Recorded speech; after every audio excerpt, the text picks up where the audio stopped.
మీ అందరికీ సామాజిక విప్లవాభినందనలు తెలియజేస్తున్నాను. నా పేరు కంభం ఆనంద్ కుమార్, రాష్ట్రీయ మహాజన సమితి వ్యవస్థాపక అధ్యక్షుడు. నేను బాబాసాహెబ్ డాక్టర్ బిఆర్ అంబేద్కర్ గారి ఆశయాల స్ఫూర్తితో గ్రామాన గ్రాస్ రూట్ లెవెల్లో నిరుపేదలు ఎక్కడైతే ఉన్నారో, సమస్యలు ఎక్కడైతే ఉన్నాయో అక్కడికి వెళ్ళి పనిచేస్తూ ఉన్నాం. యానాదులంటే అనాథులే, యానాదులంటే సభ్య సమాజం చేత నిర్లక్ష్యానికి గురి అయినటువంటి ఒక ఆదిమ జాతి మూల నివాసులు వీళ్ళు. బాబాసాహెబ్ డాక్టర్ బిఆర్ అంబేద్కర్ గారు భారత రాజ్యాంగంలో మా కోసం హక్కులు పొందుపరిచారు. మా కోసం, మా సంక్షేమం కోసం ఆయన అనేక సంక్షేమ ఫలాలు పొందుపరిచాడనే సంగతి కూడా గుర్తెరగనటువంటి నిరుపేద నిరక్షరాస్యులైనటువంటి, ఎక్కడో కాలువ కట్ల మీద, చెరువు కట్ల మీద, అడవుల్లో, కొండల్లో, కోనల్లో బతికేటటువంటి నిరక్షరాస్యులైనటువంటి ఆదిమ జాతి ఇది. యానాది జాతి వాళ్ళకి అన్యాయం జరిగినా కూడా రోడ్డు మీదకి వచ్చి మాకు అన్యాయం జరిగిందని అడగరు. సభ్య సమాజం చేత కనీసం మనుషులుగా కూడా గుర్తింపుకు నోచుకున్నటువంటి యానాది జాతి ఈ రోజున కడుపు మండి, గుండె పగిలి, వాళ్ళకి జరిగిన అవమానాల గురించి, వాళ్ళకి జరిగిన అన్యాయం గురించి ఈ రోజున రోడ్డు మీదకి రావడం జరిగింది. కమ్మోరుపాలెం గ్రామానికి చెందినటువంటి ఆకుల బాలశివ అనేటువంటి ఒక అగ్రకుల రైతు ఈ నిరుపేదల్ని వాళ్ళ దగ్గర సుబాబుల్ చెట్లు నరకటానికి రోజువారీ కూలీలుగా పెట్టుకున్నాడు. రోజువారీ కూలీలుగా పెట్టుకొని ఖాళీ ప్రామిసరీ నోట్ల మీద సంతకాలు తీసుకొని వెట్టి చాకిరీ, బాండెడ్ లేబర్ లాగా వెట్టి చాకిరీ నిర్బంధంగా పనిచేయించుకుంటూ, మైనర్ల చేత కూడా పనిచేయించుకుంటూ, వాళ్ళకి అడ్వాన్సులు ఇచ్చి, అడ్వాన్సులే అసలు కింద వడ్డీల మీద వడ్డీలు, చక్కెర వడ్డీలు, బారు వడ్డీలు వేసి వాళ్ళ రక్తాన్ని జలగలాగా పీడిస్తూ ఉన్నాడు. కూలి అడుగుతూ ఉంటే అసలు యానాది లంజల్లారా అని అడుగుతూ ఉన్నాడు. అరే యానాది నా కొడకల్లారా అని వాళ్ళని కొట్టటం, తిట్టటం, కాళ్లతో తన్నటం, నిర్బంధమైనటువంటి దాస్య వెట్టి చాకిరీకి పాల్పడుతూ ఉన్నాడు. ఈ పరిస్థితిలో మేస్త్రి సుబ్బాయమ్మ మీద విపరీతంగా మద్యం తాగిన మత్తులో మేస్త్రి సుబ్బాయమ్మని రేప్ చేయబోయాడు, మానభంగం చేయబోయాడు.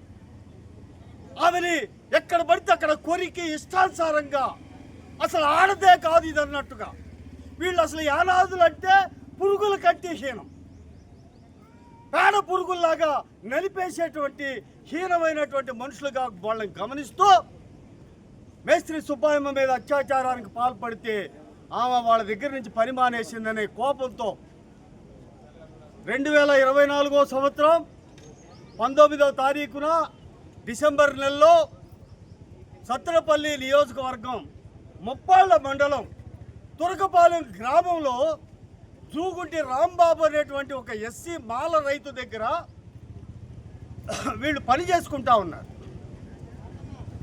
సదరు ఆకుల బాలశివ, బయ్యారం వెంకటేశ్వర్లు, కృష్ణ అనేటువంటి ఈ అగ్రకుల రైతులు ఇంకా గుర్తు తెలియని, పేర్లు తెలియని 10 మంది వాళ్ళ అనుచరులు వేసుకొని ఆ తురకపాలెం గ్రామంలో పని చేసుకుంటున్నటువంటి వీళ్ళ గుడిసెల దగ్గరికి వెళ్ళి పెట్రోల్ డబ్బాలు తీసుకొచ్చి పెట్రోల్ పోసి తగలబెడతాను, యానాది నా కొడకల్లారా, లంజల్లారా అని వాళ్ళని అసభ్యంగా కొట్టి, మైనర్ పిల్లలు, ఆడపిల్లలు, చిన్నపిల్లలు కూడా ఈరోజు ముందుకు రావాలా. చిన్నపిల్లలు కూడా వాళ్ళందరినీ కిడ్నాప్ చేసి అశోక్ లేలాండ్ వాహనంలో కమ్మోరుపాలెం గ్రామం తీసుకెళ్ళి ఒక చీకటి గదిలో 3 రోజులు నిర్బంధించారు. కనీసం అన్నం పెట్టలేదు, తాగటానికి మంచినీళ్ళు లేదు. ఏ మనిషికైనా ప్రాథమిక అవసరం పాస్కెళ్ళాలా, గదిలో నుంచి పాస్కెళ్ళనీయకుండా ఆడవాళ్ళకు ఒక బకెట్, మగాళ్ళకు ఒక బకెట్ ఇచ్చి యానాది లంజరా ఈ బకెట్లో ఉత్తలు పోసుకోండి అని. ఎంత అవమానం అండి ఇది! మనుషుల వేలాబలావు, సమాజంలో బతుకుతున్నామా? ఇంత దుర్మార్గం ఎక్కడైనా ఉందా? పాస్కి ఆడవాళ్ళు బయట దొడ్డికెళ్తే మగవాళ్ళు కాపలా పెడతాడా? వాళ్ళు దొడ్డికి వెళ్ళకుండా, దొడ్డికి వెళ్తే ఆడవాళ్ళకి మగవాళ్ళు కాపలా పెడతాడా? ఇంత నీచమైన సభ్య సమాజంలో బతుకుతున్నామా? మనుషుల్లో బతుకుతున్నామా? అడవిలో బతుకుతున్నామా? ఇంత దారుణం అగ్రకుల రైతులు చేస్తే పోలీసులు ఒక అన్యాయం చేశారు.